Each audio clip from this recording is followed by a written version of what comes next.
Educate Studios. We have a special guest. I will allow first the members of Educate to introduce themselves. JC and Alex, would you say something to our listeners and viewers?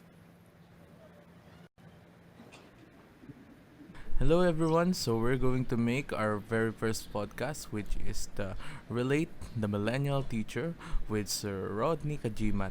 Ayan, so sana marami tayo mapulot na lessons from him. And ayun, JC. Yes, my name is John Christopher Ilano. You can call me JC. I'm the lead creative director of Educate. Right. And our new member here, Vincent. Hello guys, my name is Vincent Marcus and I'm a new member here in Educate PH. So I hope that we have a good time here. Right. So for the information of everyone, we are holding this podcast and we are hosted, we are using the platform Jitsi, and it's an innovation of Educate Philippines as well. And we are holding this podcast for us to have a venue for the sharing of our experiences during this pandemic, especially in the context of the academe. Because I believe now more than ever, teachers are learning with one another through our sharing of experiences. And we are all lucky to have with us Dr. Rodney Cajimat, and he will be sharing his experiences teaching and dealing with the students during this time of the pandemic. And I would like to formally introduce our guest, and I will be reading from his bio note. All right. So Dr. Rodney Cajimat is a college instructor of the College of Teacher Education at Nueva Vizcaya State University, Bambang Campus. And currently, he's designated as the focal person for the Southeast Asian Technical and Vocational Education and Training.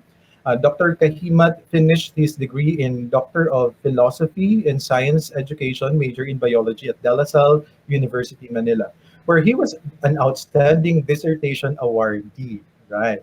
And he is an active member of the Biology Teachers Association of the Philippines, where he is the current vice president of De La Salle University chapter, a member of the Foundation for Upgrading and Standard of Education, and the current committee chair for research and development of the DOST-National Research Council of the Philippines Division 1 on educational, governmental, and international policies. His research interests include sustainable science education, industry-oriented instruction, and educational action research. Wow, bigatin ng ating guest for today.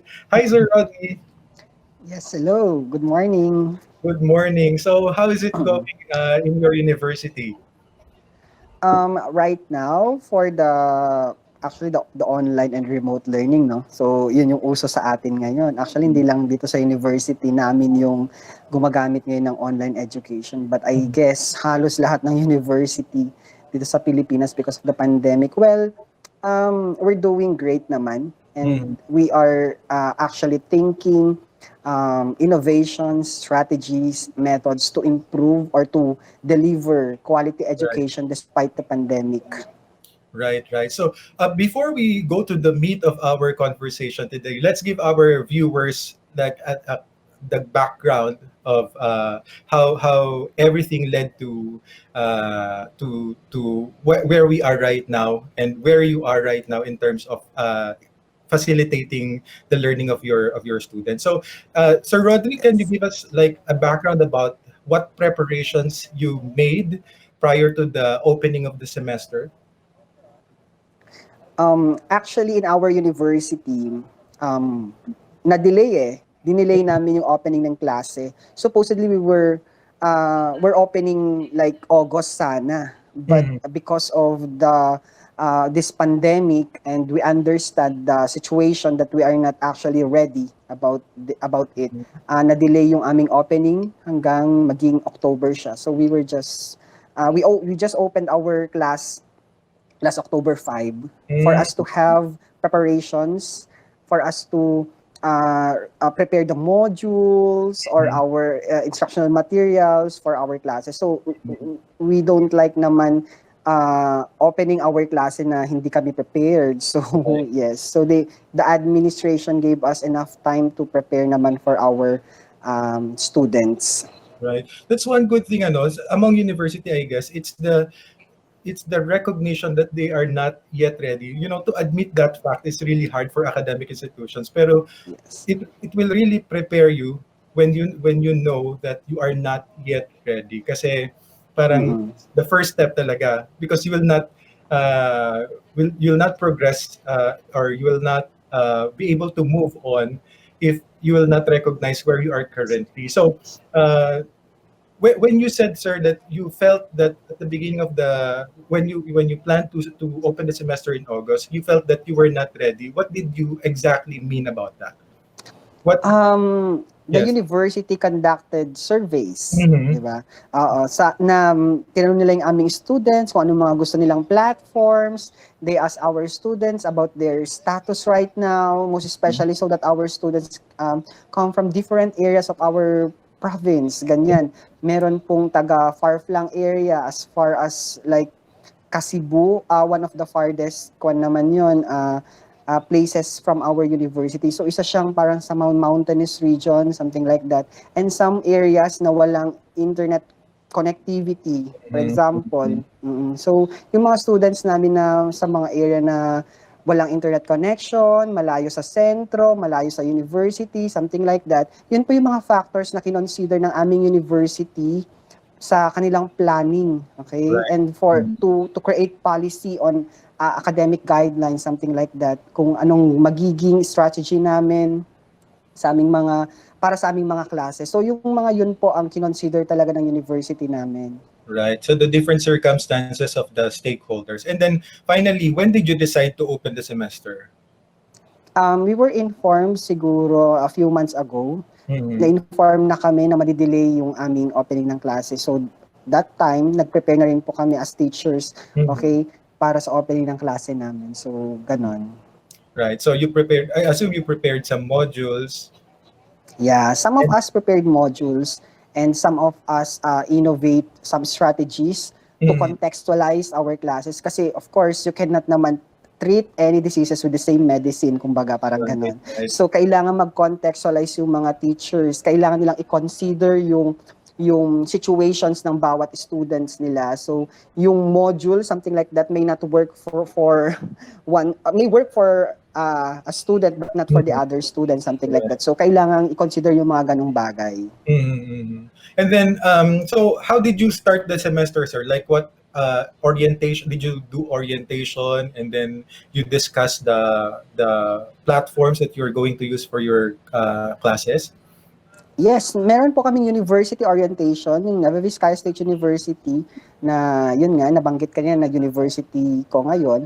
Nagkakandak kami ng orientation, general orientation for all the things that will happen, di ba, all throughout the semester. And for me, as a teacher, nagkandak din po ako ng orientation sa mga classes ko regarding on how I will go about with our classes or Right. courses regarding requirements, ano po yung kanilang mga isa-submit, something like that, the outputs and everything. Right. Of course, Sir Rodney, right now you're like the academic superstar probably in your university because you have been interviewed by a lot of networks and also some of the articles are published about you because of the innovation and the creative means that you have in order to facilitate learning during this time. So I'd like to know, like, can you give us details on like the struggles that you had or the challenges that you had with your students that led to your innovative ideas? Oh yeah. So I just wanna share you about yung personal take ko na lang sa mga struggles na to. Kasi I understood na noon, nung nagpaplano pa ako na we are not really province na talagang well-distributed yung, kumbaga malakas lahat yung signal eh. So yun yung pinaka-main problem, the internet connection. So hindi stable yung internet connection namin dito sa province namin. Dito sa sentro, maganda. Yun. But kapag pupunta ka na sa mga areas na like sa Kasibu or kaya pa in far-flung area, ganyan, na sa bundok, ganyan, doon wala na talagang internet connection. So parang call and text lang talaga yung kanilang call and text signal lang yung nasasagap nila for signal. So yun yung pinaka main na problem. Another is that na problema yung kanilang mental health load, kumbaga. Kasi imagine the students will be receiving tons and tons of modules. 'Di ba? Ang kakapal noon. Okay, ang kakapal ng mga modules. So sa aming mga teachers na ganyan, pinaprepare namin yung module siguro mga 20 pages, 30 pages lang, ganyan.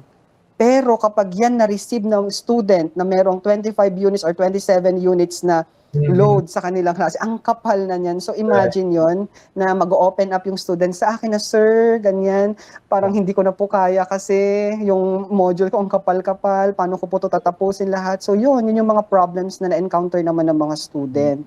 And of course, another thing is that yung kanilang load. Okay? Kailangan nilang mag-load every now and then. Okay? Gagastos sila every now and then. Paano pag ako as a teacher, nagpa-Google Meet ako? Yung next na klase nila, magpapa-Google Meet din, something like that. Naubos na yung kanilang 3 gig. Imagine kung ilang data, kung gaano kalaki yung data consumption na mauubos ng mga students. So yun, siguro first na problem, yung internet connection na signal. Second problem, yung mental health issues. And third problem, yung kanilang expenses. Okay? Pagdating sa prepaid loads. So yun po yung mga problems na kino-consider ko din talaga as a teacher. And I think a lot of teachers who are listening right now, they can relate to your experiences and to your struggles, because there are also other parts in the Philippines who are experiencing that. Actually, may mga nare-receive din kami ng mga comments from other teachers na parang they are like parang technical support sila 24 hours kasi they're receiving questions and messages from their students. Parang wala na talagang oras yung trabaho natin. Wala nang boundaries kung ito ay oras for my personal life, this time is for my work, and this time is for my social life, di ba? Parang gano'n. I guess yung Educate Philippines will take that role, no? Yung technical support, because that's basically what we do. We are offering and catering help to the teachers and to the students para yung teaching time will be more focused on instruction, tapos the technical part will be supported by Educate Philippines. So sir, you identify the problems na merong kailangan ng load nila, kailangan nila ng internet connection, kailangan nila ng support para sa kanilang mental health. What interventions did you do in order to address the needs of your students? Siguro, umpisahan ko na lang doon sa, which one? Which do you like? Siguro, doon sa medyo personal aspect muna tayo before we go to the technical, yung sa kanilang emotional health. How did you... Okay. Regarding emotional and mental health, actually, meron po akong tinatawag na lesson playlist. Okay? So the lesson playlist is actually parang instructional material siya, pero kaiba siya sa module. Kasi sa module kasi, nakadetalyado lahat ng concepts, 'di ba? Lahat ng aaralin nila, ganyan, the content is there. But for lesson playlist, ang kanyang content ay mga tasks. So task number 1, 2, 3, 4, 5 and so on. For example, task number 1, you read this page. Nasaan yung reference material? Page 1 to 10. Okay. Task number 2, okay? You answer 5 problems among 30 problems, something like that. Saang page sa mahahanap? Page 11, something like that. Task number 3, you read this.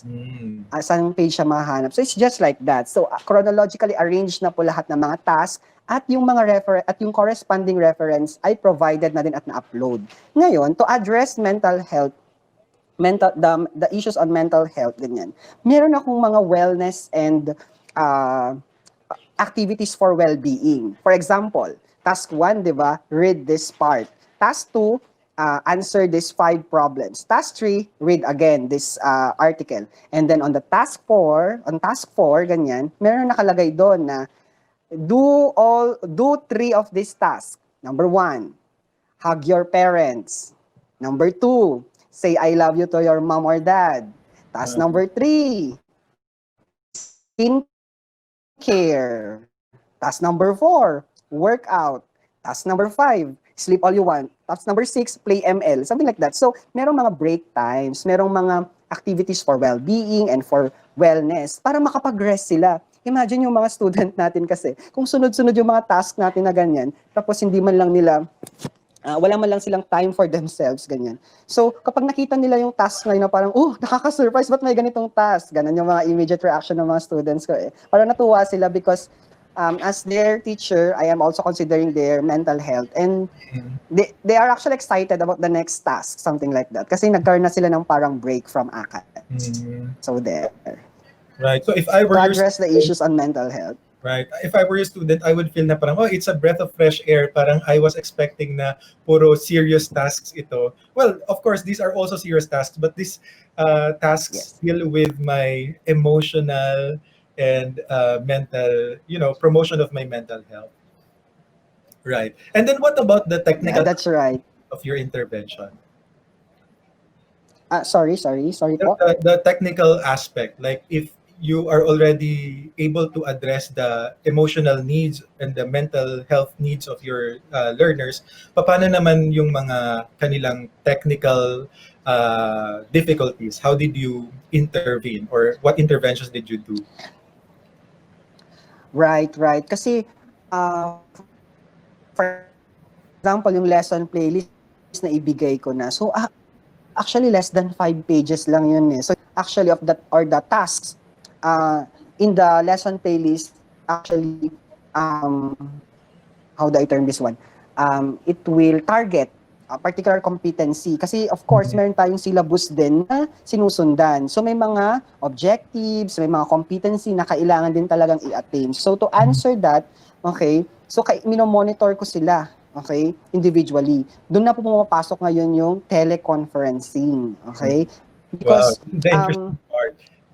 Yeah, because I understand nga, gaya ng sinabi ko kanina, wala silang signal for internet connection eh, di ba? Pero what if yung students na to, kailangan nilang makakausap yung teacher nila once in a while because they want to ask something, di ba, na technical or something na nandun sa playlist na hindi nila magets, di ba? So kailangan nito ng enlightenment, kailangan nilang ma-enlighten about it. So wala silang internet connection, wala silang pang-load, something like that. Ang meron lang sa kanila, signal for call and text. Okay? So, dito na pumapasok yung teleconferencing na ako ang mag-host, okay? And then, magsasali ako ng 5 students doon sa call, and then we will do small group discussion. Siguro 5 to 10 minutes, then it's fine. And just to check them if they can still follow the tasks stated sa aming lesson playlist. So, there po. Right. So, siguro kahit naman anong klaseng platform yung ginagamit natin for communication, there will always be a problem with cascading the information, di ba? Yung parang transferring information. Ano yung system, or are you looking forward to developing a system where communication will be much faster and easier aside from using the teleconferencing technique? Yeah. Actually, meron yung tinatawag ko ngayon na pyramidal teaching learning strategy. Actually, kinoin ko lang yun na term, and it's an ongoing project with our university president right now here in Nueva Vizcaya State University, wherein I group my students into ships.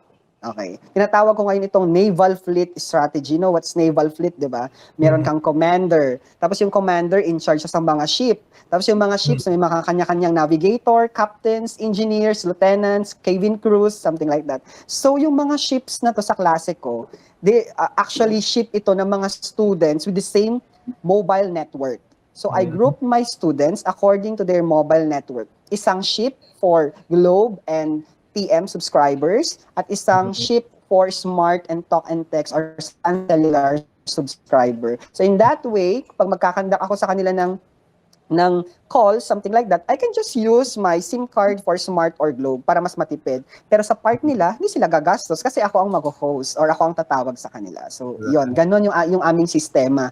And then yung mga direct contact ko doon, yung mga captains ng bawat ship, sila yung in charge para mag-facilitate or mag-cascade ng information. Kasama niya ngayon yung tinatawag naming navigator. Yung navigator naman, siya ang in charge para set ng appointment with me kung for consultation, something like that. At meron din yung tinatawag naming engineer. Itong mga engineers na to, sila naman ang in charge sa requirement submission. So, ganon. Ito yung tinatawag kong pyramidal teaching learning strategy kasi organize yung pagsasubmit ng requirements, organize yung pagkakascade ng information, organize yung kung sino ba talagang in charge sa bawat ship at magsaserve na parang leader or captain.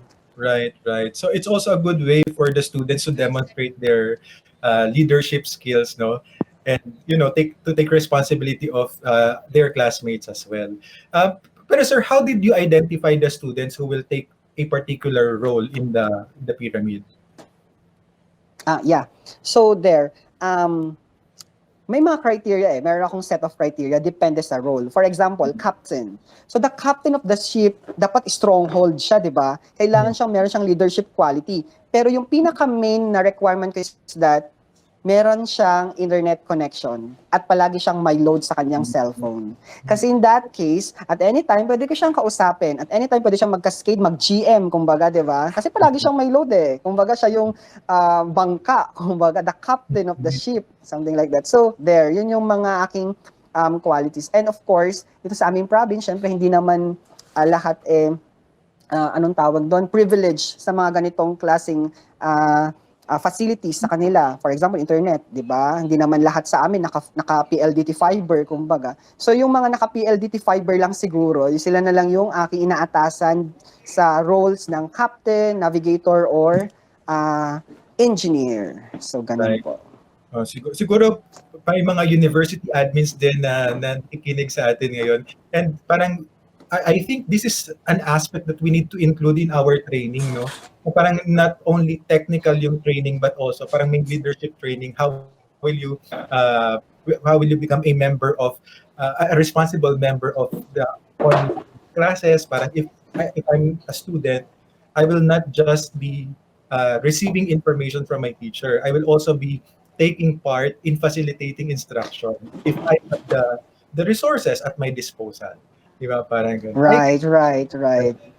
I guess Educate Philippines is also doing training for teachers and the students as well, no? And siguro they are also making the trainees aware of the responsibilities that they have to take being teachers and being students. Parang merong end user responsibility then aside from the Educate Philippines responsibility to monitor what's happening every time.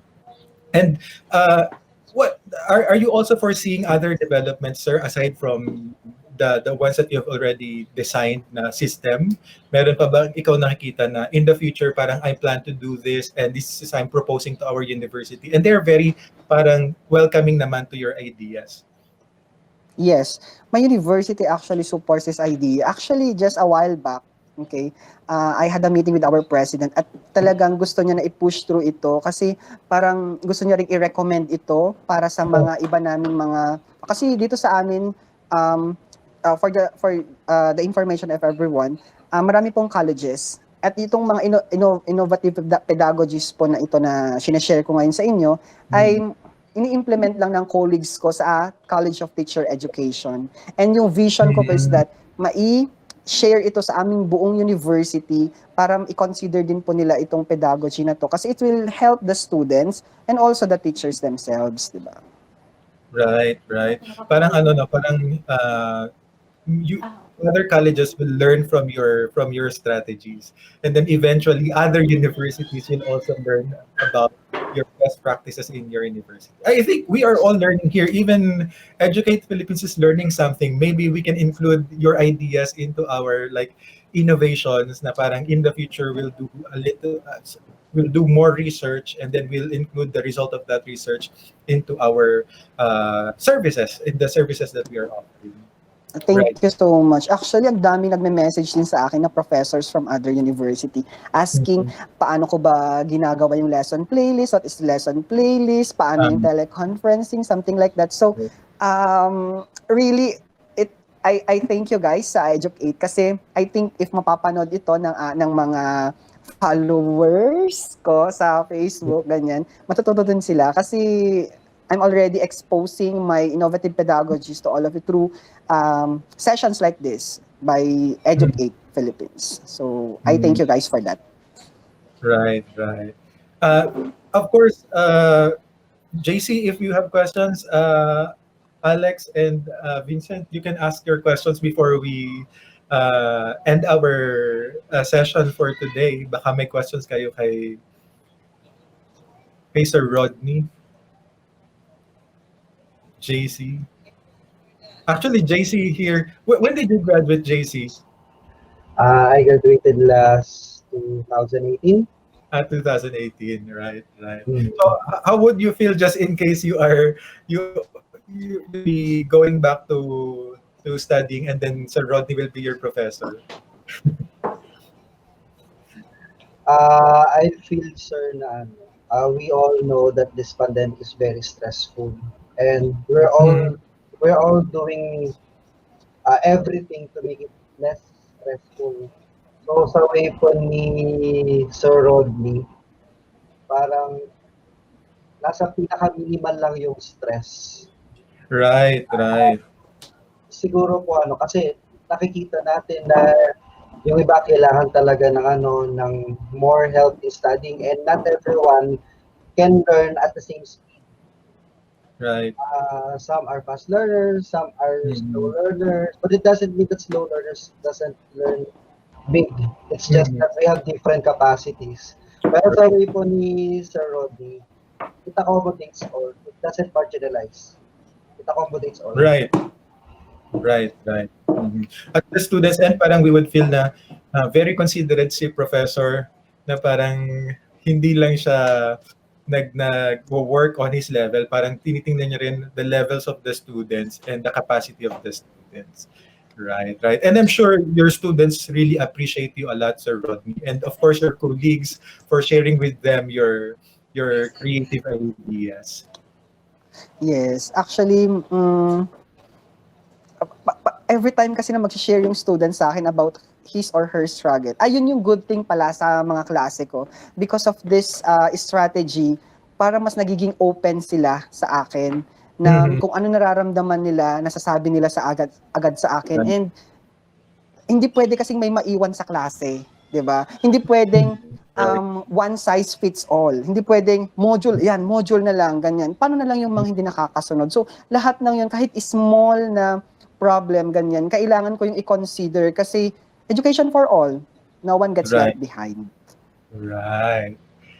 And I guess we are treading the same path because the mission of Educate Philippines is also the same. No Filipino student left behind, right? And I think we all agree with that.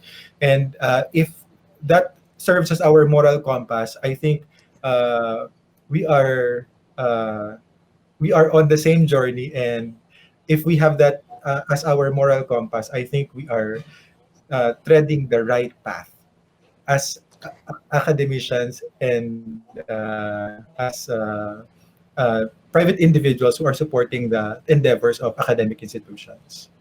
And I commend you for that because I think I remember na sa Educate pala ay mostly hindi man educator, but here you are guys, 'di ba?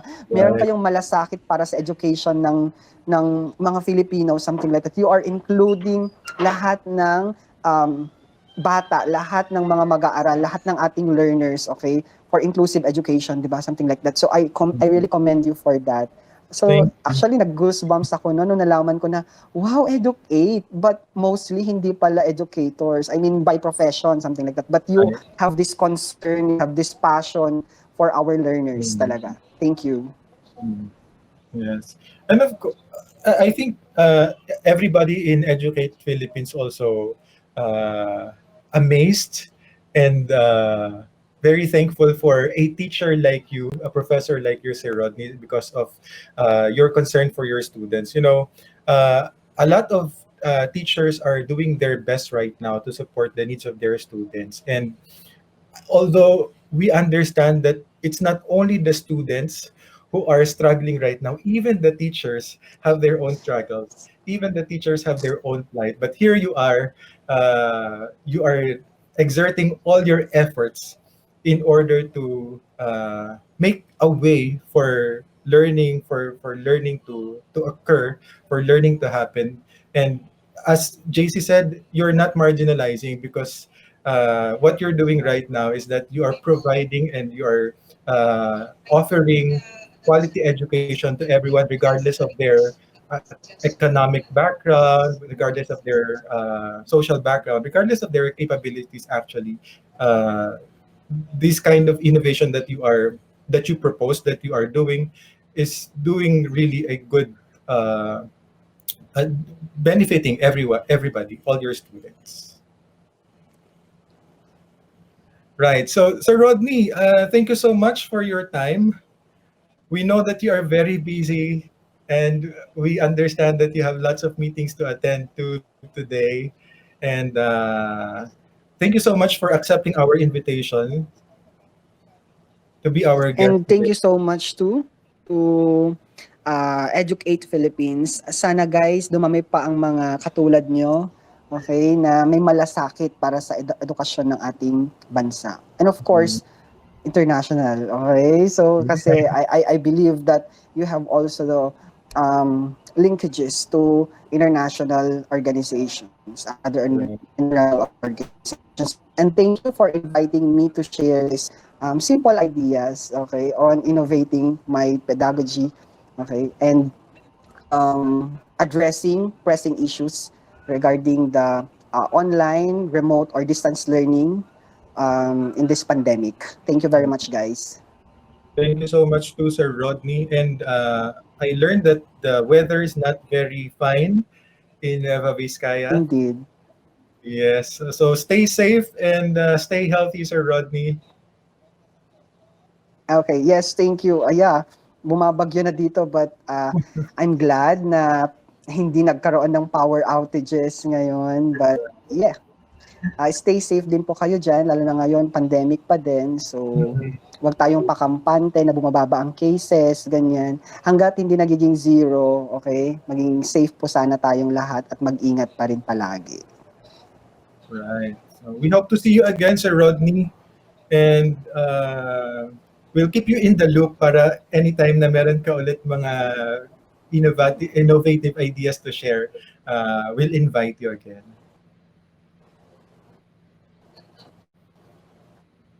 Yes, great. It's okay. And thank you Thank for you that. so much. Yes, sir. Thank you. Thank you. Sir JC, thank you. Alex, thank you. And Vincent, thank you. Thank you for listening to our podcast. Join us again for another Educate Relate. We hope you have a wonderful day, and we'll see you again next time. Bye-bye.